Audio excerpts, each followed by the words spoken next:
Kamis 20 Juli 2023, saya lakukan wawancara eksklusif dengan salah seorang pengamat sosial politik yang juga deklarator Pemuda Tani Nasional HKTI dan pernah berkiprah di Direktorat Sospol Provinsi Jawa Tengah serta Kesbangpol DKI Jakarta, Bung Roberto Manurung, Sarjana Ekonomi.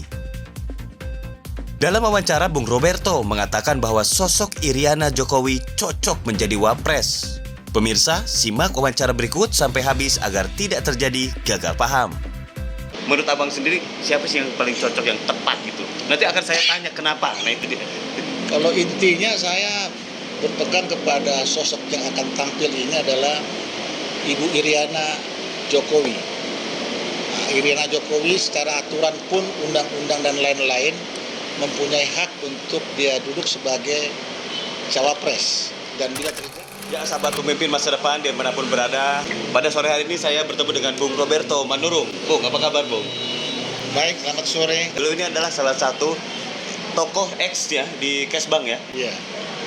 Ini saya akan sedikit berbicara terkait pandangan abang ke pemilu 2024 dulu bang. Itu seperti apa bang? Ya, memang saya berkiprah dan setelah bertugas di Kesbangpol dan sempat juga namanya Sospol dari Depdagri, kemudian Sospol di Jawa Tengah, kemudian mengakhiri masa tugas saya ada di DKI Jakarta. Nah, bidang kami kebetulan juga termasuk mengamati tentang penyelenggaraan dan mendukung fasilitasi tentang pemilu. Nah, mengenai tentang rancangan pemikiran kami tentang 2024 memang sangat menarik. Yang pertama menariknya bahwa saat ini masyarakat perlu mengetahui bahwa pemilu serentak yang akan diadakan 2024 ini merupakan pemilu pertama. Pemilu pertama artinya tidak bisa membayangkan dengan pemilu-pemilu berikutnya atau sebelumnya. Sehingga kondisi saat ini kita melihat keistimewaan bahwa calon-calon yang sudah dibentuk yang oleh partai politik maupun koalisi sudah muncul 3 calon. Nah, namun demikian kelihatannya untuk calon presiden telah ada nama Prabowo Subianto, Anies Baswedan, dan Ganjar. Dari 3 orang ini kelihatannya kita perlu telisik bahwa RI 2 atau wakil presiden menjadikan nilai khusus dan masyarakat juga menanti-nanti siapa pasangan beliau ini. Kalau kita melihat dalam kompetisi demokrasi, kita agak berimbang bahwa RI 1 ini mempunyai tumpuan kepada RI 2, di mana RI 2 ini adalah sebagai pendulang suara. Izin interupsi sedikit bang. Kuncinya di RI 2. Izin, sorry. Ini abang sebutkan RI 2 adalah kunci. Berarti pemenangnya RI 2 dong bang? Ya, kuncinya ada di RI 2. Namun karena saya melihat di sini bahwa nama-nama yang kita perlu tampilkan untuk RI 2 ini, maka partai atau partai koalisi perlu antisipasi bahwa pendukung itu harus tepat. Karena kalau tidak tepat, maka sangat sia-sia RI 1 ini apapun programnya, karena pemenang pemilu adalah yang mempunyai hak menjadi capres dan wakil presiden. Nah, ini dia menarik. Jadi kita mulai. Jadi setelah sekian lama tidak ketemu dengan Bung Robert ini, saya sedang menangkap nih pandangan-pandangan ke depan, karena beliau sudah menyatakan bahwa wapres. Tadi sudah bicara siapa presiden, capres-capresnya. Nah, wapres yang tepat menurut abang sendiri siapa sih bang? Ya, saya melihat bahwa hasil untuk pilpres nanti sudah dikemukakan oleh KPU bahwa DPT kita sekarang ini sekitar 204 kalau nggak salah juta, di mana mayoritas perempuan adalah suara terbanyak. Perempuan adalah suara terbanyak. Dan kata kuncinya saya sudah dapat, berarti perempuan ya? Iya. Nah, untuk perempuan ini kita melihat kan banyak sosok sebetulnya seperti Puan Maharani, Sri Mulyani, Titi Soeharto, dan dari Jawa Timur Ibu Kofifa Indar Parawansa. Namun saya melihat bahwa kecenderungan untuk ke arah RI 2 ini, nama-nama tersebut belum muncul di dalam permukaan masyarakat maupun di media sosial saat ini. Sehingga saya berharap nama tersebut akan muncul, dan bila muncul tentunya ini akan mendapatkan satu nilai khusus. Artinya dapatkan harapan untuk menjadi pendukung Ya. suara. Bentar, ini saya menarik sekali, Bung. Menurut Abang siapa yang cocok? Tadi belum sempat nyebut nama-nama, tapi ada nama lain atau menurut Abang sendiri siapa sih yang paling cocok, yang tepat gitu? Nanti akan saya tanya kenapa. Nah itu dia. Kalau intinya saya berpegang kepada sosok yang akan tampil ini adalah Ibu Iriana Jokowi. Nah, Iriana Jokowi secara aturan pun undang-undang dan lain-lain mempunyai hak untuk dia duduk sebagai cawapres. Dan bila terjadi ini pun, maka harapan keseimbangan akan juga terjadi terhadap apa yang sudah dilakukan oleh Pak Jokowi di dalam tugasnya selama 10 tahun ini. Oke, Ibu Iriana Jokowi. Dan dilanjutkan dengan pembahasan 10 tahun Pak Jokowi bekerja. Apakah dalam artian ini memang Bu Iriana tuh berperan banyak atau gimana? Dan kenapa sih harus menyebutkan nama Ibu Iriana? Memang kalau kita lihat perpolitikan Indonesia, bahwa dinasti politik itu di dalam undang-undang pun tidak dimasukkan menjadi satu larangan, sehingga sangat dimungkinkan untuk tampil. Kita melihat bahwa pada saat sebelumnya secara demokrasi Pak Jokowi itu muncul dari sosok wali kota, gubernur, dan menjadi presiden. Saat ini diikuti oleh 2 calon di antara 3 yang saya sebutkan tadi, seperti Ganjar dan Anies. Beliau masuk dari kancah gubernur, langsung mau ke ingin presiden, yaitu Gubernur Jawa Tengah Pak Ganjar dan Gubernur DKI Pak Anies. Namun demikian saya melihat bahwa ke depan bahwa sistem ini akan berubah. Karena apa? Karena memang di program kelanjutan ini dan menjadikan satu keyakinan bahwa sosok di Jokowi yang dianggap selama ini cawe-cawe, saya melihat bahwa ada kebimbangan mungkin mendukung Ganjar ataupun Prabowo, bahkan seolah-olah menolak Anies.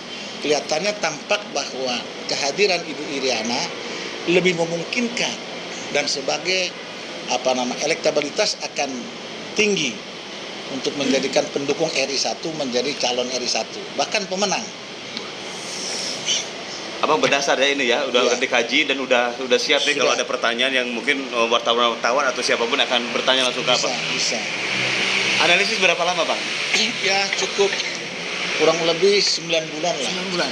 Karena secara hitungan saya, kalau wanita Indonesia atau kaum perempuan itu mendulang 52% sesuai dengan DPT, daftar pemilih tetap, saya menghitung di sini 16% itu akan bisa diraih dari 52% kepada Ibu Iriana. Karena masyarakat pedesaan dan di daerah terpencil, dia hanya melihat ketokohan Pak Jokowi sebagai idola dan Ibu Iriana sebagai pendamping, maka secara otomatis nilai 16% itu saya kira rendah, tapi saya hitung 16%. Nah, ditambah dengan kepiawaian Pak dan keberhasilan Pak Jokowi dari 100%, menurut Kompas itu 84 dan Detikcom 75%, saya menghitung 20% nilai untuk Ibu Iriana, sehingga jumlah 36% itu sudah diraih oleh Ibu Iriana di dalam kancah untuk Pesta Demokrasi 2024. Dan RI1-nya tinggal mencapai 15% saja, Pak. Saya mendengarkan Jadi perhitungannya.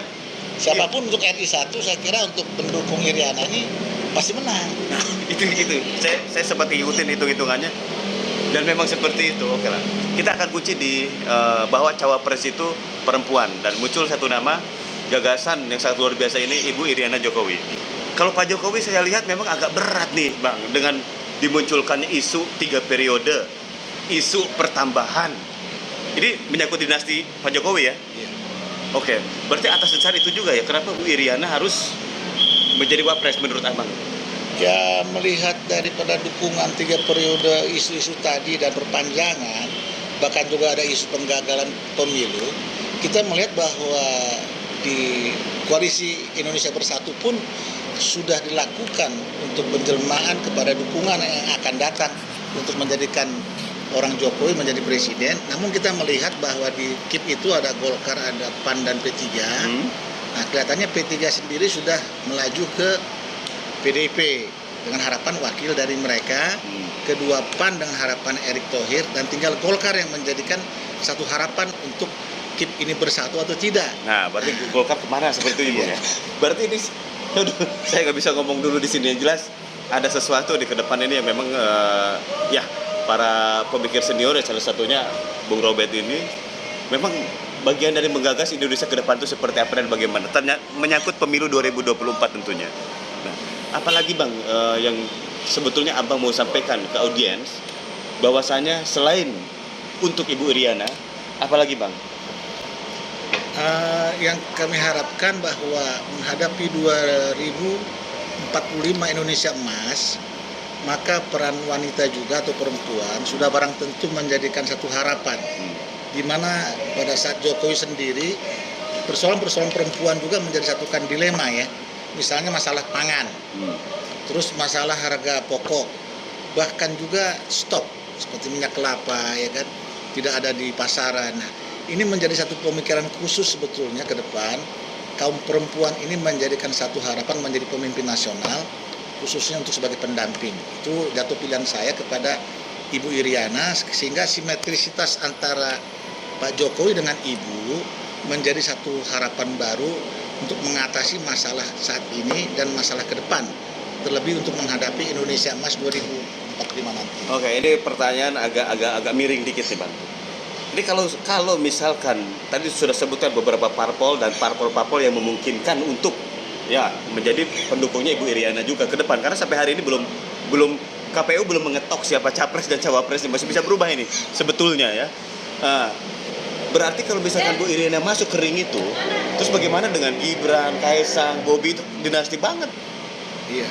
Gimana menurut Abang, Bang? Ya, saya melihat bahwa secara teskis politik di sini keberadaan Gibran sendiri sudah menjadikan satu pemikiran baru bagi pada ajang pendamping untuk 2024. Ya. Namun secara pengalaman mungkin usia di kancah nasional, saya kira peranan Gibran ini mungkin di sektor lain, tapi karena kebutuhan di sektor kaum perempuan sehingga menghadapi 2024-45 nanti kita tidak ada ketertinggalan, persamaan gender pun menjadi satu kan masalah. Sehingga ke depan saya kira pembaharuan ke depan perlu kiranya Ibu Iriana sebagai leading sektor pendamping dan pembangunan berkelanjutan pun menjadikan satu harapan baru, sehingga Pak Jokowi juga dengan kabinet-kabinet sekarang termasuk juga kabinet pendukung seperti 3 menteri yang ada sekarang sebagai ketua umum partai, saya kira secara otomatis juga akan mendukung. Karena ada beberapa partai yang kita harapkan di sini, misalnya PDI secara elektoral itu sudah mencukupi mendukung. Namun demikian dari pembahasan beberapa pemimpin partai PDI kita melihat dia ingin kerjasama. Nah, kalaupun terjadi kerjasama, mungkin ada beberapa partai yang masih bisa dimunculkan untuk memunculkan nama Ibu Iriana. Misalnya harapan kami ada hitungan misalnya yang belum melakukan ini adalah Partai Golkar. Nah, Partai Golkar sendiri saya kira yang merupakan besutan daripada Jokowi dan dikomandoi oleh Pak Luhut Panjaitan, ini menjadikan satu kemungkinan besar diusung untuk menjadikan Iriana sebagai calon RI 2. Luar biasa sekali di pandangan Abang, saya belajar banyak pada sore hari kali ini. Memang beberapa waktu yang lalu saya sempat melihat, memperhatikan bagaimana Gibran. Ya, memang seperti itu. Saya pikir memang ini capresnya milenial ke depan. Tapi pandangan Abang kita ini memang sangat luar biasa dan memang perempuan membutuhkan figur. Nah, terkait milenial saya kira keterkaitan milenial ini karena merupakan satu birahi dari kaum perempuan, maka keterpilihan perempuan pun nanti menjadi satu idola bagi milenial secara langsung. Karena bagaimanapun tidak ada sekat antara milenial dengan kaum perempuan. Seperti hal-hal yang terjadi saat ini, misalnya kasus besar yang kita alami, misalnya masalah narkoba sendiri, ini menjadikan satu pemikiran juga yang tidak tuntas.